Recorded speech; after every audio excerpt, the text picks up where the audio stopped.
Unlockable content has been a staple of video game design for a long time, providing players with hidden rewards that can be accessed through challenges and achievements. From new characters and levels to cosmetics and game modes, they can be used as a simple but effective means of adding depth, replayability, and a sense of progression to a game. There have been many examples of unlockables over the years, so let's talk about what makes them so great.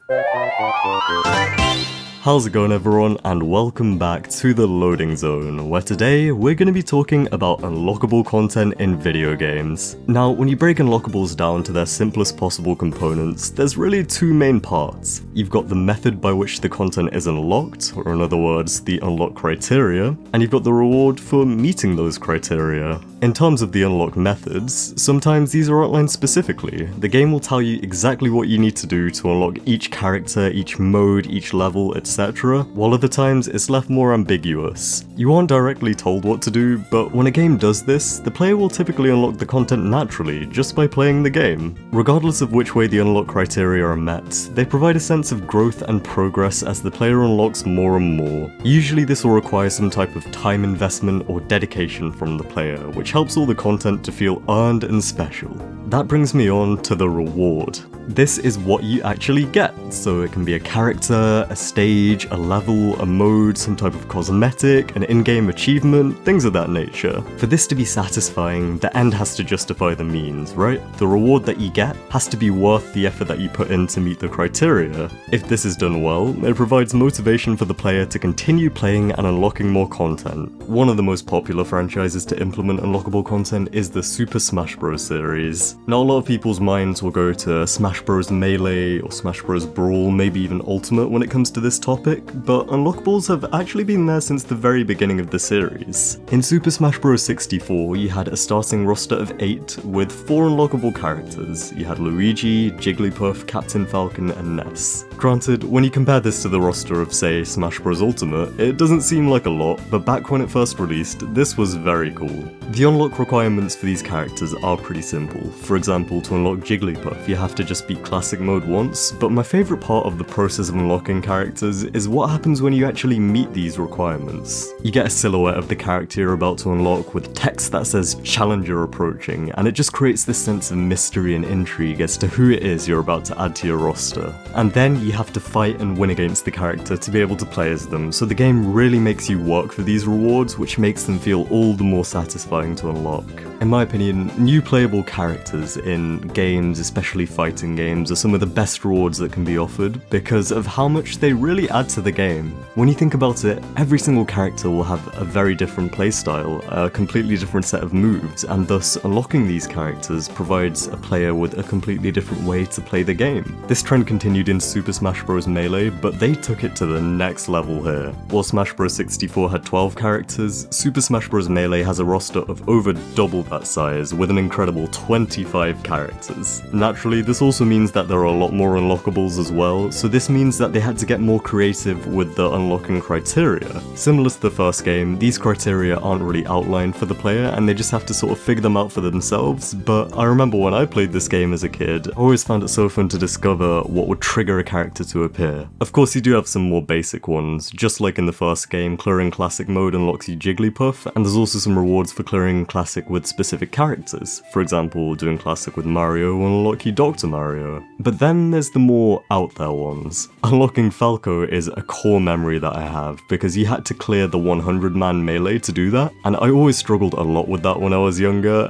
My best strategy was just to go on there with Donkey Kong, use his down special and pray, but if you do manage to clear that, then Falco pops up again with the Challenger approaching silhouette and you get to unlock him. Perhaps the most interesting one is Mewtwo, because in order to unlock him, you have to rack up 20 hours of playtime in the game. You could do this the legit way and play Smash Bros. Melee for 20 hours, which I don't think anybody can complain about. That sounds like a lot of fun, but I remember always cheesing this and starting a match, just leaving 2 or 3 controllers plugged in and leaving the GameCube on overnight, and then lo and behold, when I woke up in the morning, I'd unlocked Mewtwo. Then there was the way that you had to unlock Luigi, which ties into the adventure mode of this game, what you had to do was beat the first stage of the adventure mode when the second counter of the timer ended in a 2. So for example 32 seconds, 42 seconds, something like that. And if you did that successfully, it would trigger a unique cutscene where Luigi would jump on Mario's head and send him flying down into the moat of the castle below. Ordinarily in the next level you'd fight Mario and Peach together as a team, but if you were to trigger this event, then it would be Luigi and Peach instead. I never actually figured out what the exact requirements for this were as a kid. It just seemed to happen randomly, but that's the thing. You wouldn't necessarily have to know that beating the stage with the second counter ending in a 2 was the way to do it, because if you were to play adventure mode enough times, which you'd do anyway, then you'd probably at least have this happen to you once or twice. That's why I think these unlocks work, because you're not doing something so obscure that nobody in their right mind would ever be able to find the content. You're doing something that you'd naturally discover anyway.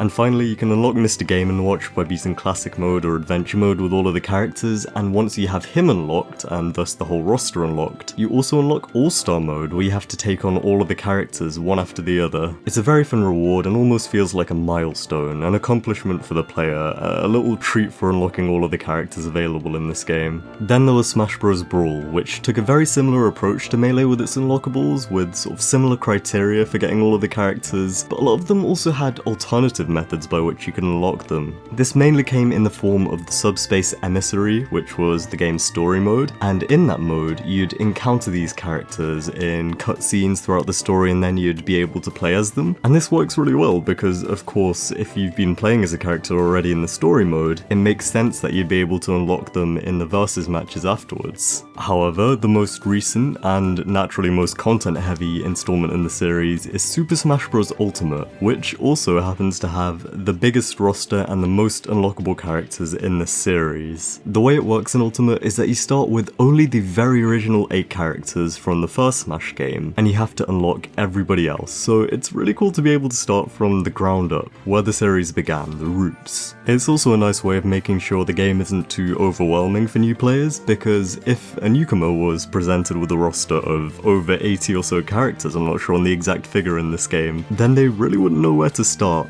but having just those 8 at the beginning, that was a great way of doing it. My only gripe with Ultimate's unlock system is that the way you had to unlock the characters was very formulaic. It involved you just sort of beating the classic mode with certain characters, and there were specific trees and routes that you'd have to do if you wanted to get a specific character. So for example, there was Mario's tree, so if you beat classic with Mario then you'd unlock Sonic, and if you beat it with Sonic you'd unlock Bayonetta, and it just sort of went in a specific order. There wasn't any kind of variety in the way you unlocked the characters, which is something I miss from the previous games. I feel like it is understandable given the sheer size of the roster to make things more streamlined in this way, especially because if you view the game as a more competitive experience, you want to be able to quickly unlock the characters that you want to main, but I did enjoy the way the previous games did things, because it felt more rewarding and more surprising when a character just randomly showed up out of nowhere in those games. Now, another prominent Nintendo series that is very well known for its unlockable content is the Mario Kart franchise. Since the beginning of the series, the concept of you unlocking more tracks as you progress through the game has always been a thing, but in terms of characters, where that whole thing started was with Mario Kart Double Dash. In this game, the majority of the roster is available from the beginning, but certain pairings, specifically Toad and Toadette and P.T. Piranha and King Boo, were unlockable, and the way you got them was by clearing the Grand Prix at different difficulty levels. And it wasn't just the characters as well, because there were also unlockable vehicles, and what I quite liked was that there was also an All Cups tour in this game, which was basically a marathon of every track. I believe you unlocked this after clearing all the cups on 150cc, so it was a fun reward to offer more skilled players of the game as another challenge to test their skills, almost like the ultimate Mario Kart gauntlet. Mario Kart Wii is where the unlockables started to get more fun, because there were just a lot more characters in that game. Some were unlocked by doing the Grand Prix, some for doing the time trials, some for beating staff ghosts, but this game is also home to one of the most interesting unlock requirements in any video game. What I'm referring to here is the way, or for one of the ways you can unlock Rosalina. Basically, if you had save data for Mario Galaxy on your Wii and you did 50 races in this game, you'd unlock Rosalina, and this method of just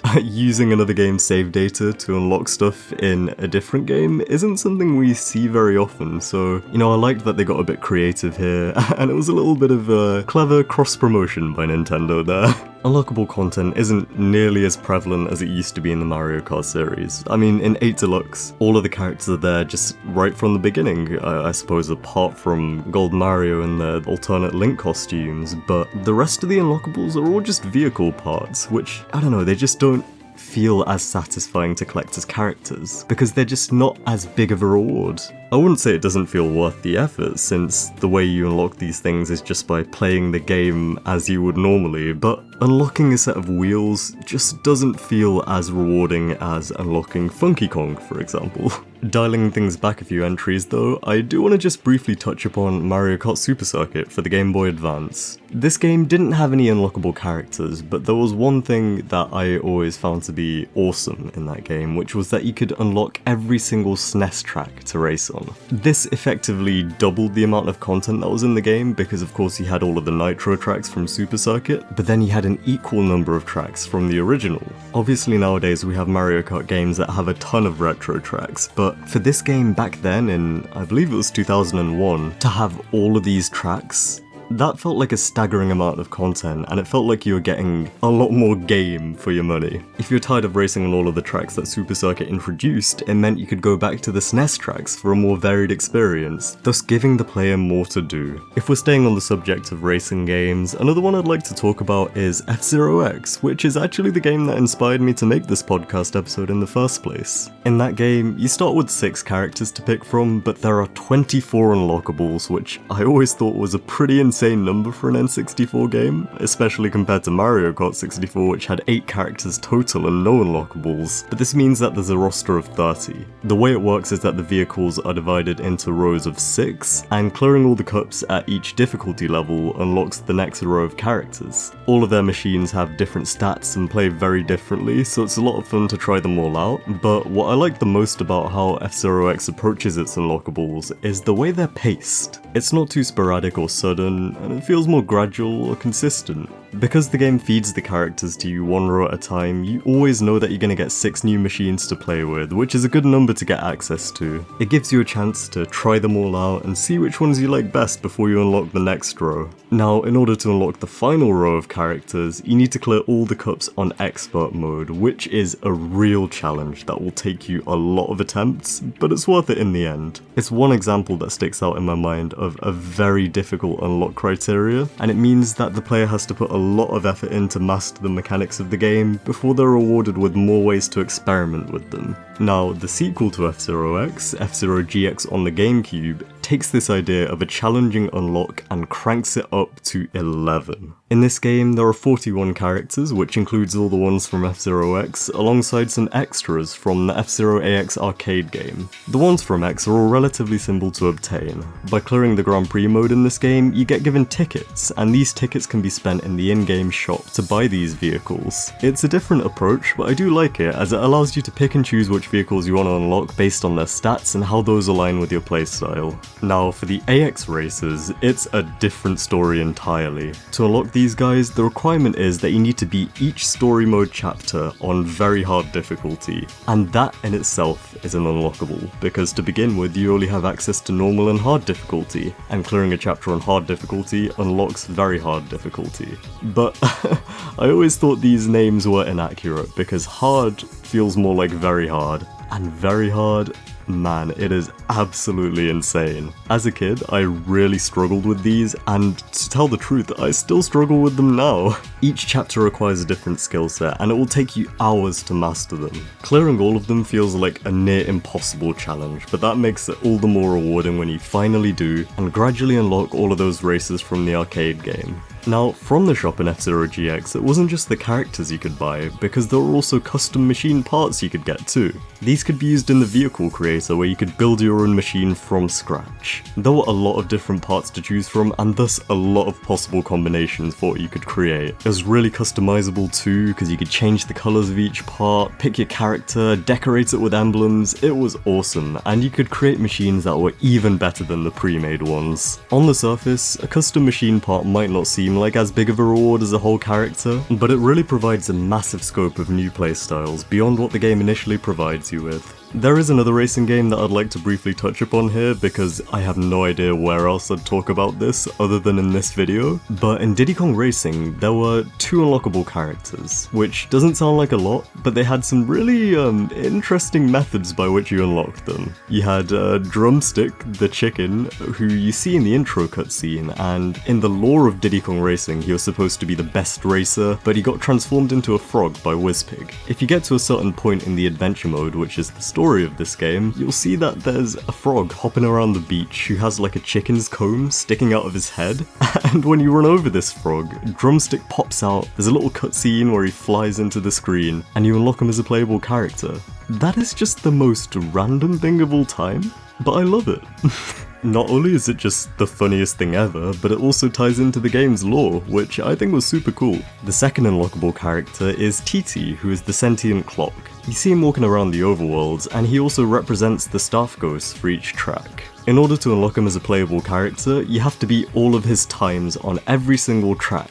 And when you finally do that, which takes a lot of time by the way, then and only then are you able to play as him. Sure, it's a lot of effort, but the reward makes it worth it. It goes back to what I was talking about at the beginning with the 2 parts of an unlockable. You've got the unlock criteria and the reward itself, and they have to complement each other in order for an unlock to be satisfying. If you have to put a lot of effort in, the reward should be big, and that's definitely the case with TT. This is because he is easily the best character in the game and has some insane stats. He's got the highest top speed, some of the best acceleration and handling in the game as well, so he is not a jack of all trades, but a master of all. There is one more other piece of unlockable content in Diddy Kong Racing, which you get if you beat the story and collect all of the golden balloons. This is Adventure 2, which replaces all the golden balloons with platinum ones and has all the tracks mirrored, which messes with your muscle memory because you'll have had all of the other tracks drilled into that by this point. In its own sort of way, it's an example of a new game plus, which is another type of unlockable we've seen in games over the years. The most obvious instance of this can be seen in the Zelda games, specifically in Twilight Princess HD, Wind Waker HD, the Switch remake of Link's Awakening, A Link Between Worlds, and Skyward Sword. Hero Mode is effectively a more challenging version of the main campaign, offered to people who've already beaten the game already. It provides a fresh, more difficult experience for veteran players, and typically the changes made are similar across the games. Enemies will usually deal double damage and hearts won't appear, which means that you'll probably be dying more often and you'll be seeing a lot more game over screens. My personal favourite example of a new game plus doesn't actually come from a Zelda game though. It in fact originates from Luigi's Mansion, or to be more precise, the PAL version of Luigi's Mansion. What I'm talking about here is the Hidden Mansion, which was also a mode that was present in the NTSC and Japanese versions of the game, but things were a bit different in the PAL region. Across all versions, ghosts were made harder to catch, and they fight against the Poltergust more. In order to compensate for this, the Poltergust was made more powerful, but those were the early changes that were made in the North American and Japanese releases. It was a cool mode, but it wasn't particularly impressive and didn't really feel like a new experience. In the European regions though, it is a completely different beast. For starters, the whole mansion is mirrored, which makes the layout a lot harder to navigate after having played through the game already with the normal mansion. There's also the fact that all the rooms are made darker, that you need to catch more boos in order to beat the game, and the bosses have much harder attack patterns when compared to the normal version. There are a lot of other changes too, and it's a really fun time. If you're a fan of this game and you haven't tried this already, I cannot recommend it enough. It's a really cool spin on the classic campaign. I like this idea of gating off more difficult content behind a barrier to make sure the player is skilled enough to access it, and another game in which that can be seen is Super Monkey Ball on the GameCube. It doesn't have a new game plus as such, but it does have its own set of extra stages. Now, Monkey Ball has 3 difficulties, each with a different number of stages. You've got Beginner, Advanced, and Expert. Beginner has 10 stages, Advanced has 30, and Expert has 50. But if you manage to clear all of the stages in each respective difficulty without losing a life, then you'll unlock that difficulty's extra stages. These are essentially much harder levels than the ones seen in the main campaign and will really put you to the test. There's even a master mode that you can unlock if you clear Expert Extra without using any continues, which is a feat that I've yet to achieve because I am nowhere near good enough at Monkey Ball to be able to do that. Regardless, these extra levels are a really good reward for players who are willing to hone their gameplay to pretty much the point of perfection and want to challenge themselves even further. Now, another style of unlockables that we don't really see very often these days is cheat codes, and these were very prevalent in the Banjo-Kazooie games on the Nintendo 64. In the first game, Banjo-Kazooie, you had the Cheeto spellbooks, which were hidden throughout Gruntilda's lair, the hub world. They were tucked away in these small passages that you'd have to go out of your way to find. You know, they wouldn't just be out in the open, you'd have to use the transformations, for example, like the pumpkin from Mad Monster Mansion to go through these tiny passageways, and there was one time where you actually had to raise the water level and swim up all the way up to a secret room within a time limit. When you found Chiso, he'd give you these cheat codes which you could bash into the sandcastle in Treasure Trove Cove. These weren't anything game-breaking, but they were used to double your egg, red feather, and gold feather capacity, which makes things a lot more convenient. You don't necessarily need this to beat the game, but it's a fun little extra to reward players who are willing to go the extra mile and explore every inch of the hub world. Banjo-Tooie also had a similar system, except it worked a little bit differently. The story is that after Cheeto helped Banjo and Kazooie in the first game, Gruntilda ripped out all of his pages and scattered them throughout the worlds. If you collect them and return them to Cheeto, then you can exchange the pages for cheat codes, and there are a lot more of them in this game than there were in Kazooie. On top of the item capacity extenders from the first game, there's also codes to get rid of fall damage, gradually recover your health, make Banjo run faster. There's even one that makes the enemies faster if you fancy a challenge. Not all of the codes in this game are obtained by finding Cheeto pages though. There are a couple of other hidden ones as well. For example, if you went into Jiggy Wiggy's temple and walked through the cloth behind him, you'd find a hidden passageway. This would lead to a secret area behind the temple which was home to 3 signs. On one of these signs, you'd find a hint for a cheat code, which was something along the lines of an egg container followed by a jingling. For those of you who haven't played Banjo-Tooie before and don't know what this code is, the egg container part was referring to Nest, and Jingling is a character in this game who's a king, so the code that they wanted you to put in was Nest King. And if you put that into the code entry area in Mayhem Temple, it would give you infinite eggs and feathers, which is absolutely broken in this game, especially when you consider all the different types of eggs. Considering how out of the way this is, I'd imagine that without any kind of guide, most players wouldn't even know that this code existed, but it's so cool to me that they put it in the game. That game was home to many other secrets. For example, the stop and swap eggs that you had to hatch in Heggy's egg. One of them I think unlocked a playable Jinjo in the multiplayer, but another one unlocks the Breagle Bash attack, which is absolutely hilarious. Basically it involves Banjo just swinging Kazooie onto the floor, and while it has quite a wind-up, it is a surprisingly powerful move, and is actually what's used for Banjo and Kazooie's forward smash in Smash Ultimate. Alongside the stop and swap eggs, there was also the ice key, which was something that was hinted at in the first game. This is used to open an ice chest hidden in one of the worlds, and inside you'll find a Mega Globo, basically a creature that you can use to exchange for powers from Mumbo Jumbo or Humblewumba in this game, but a massive version of it. If you then take this Mega Globo to Humblewumba and give it to her, she'll turn Kazooie into a dragon.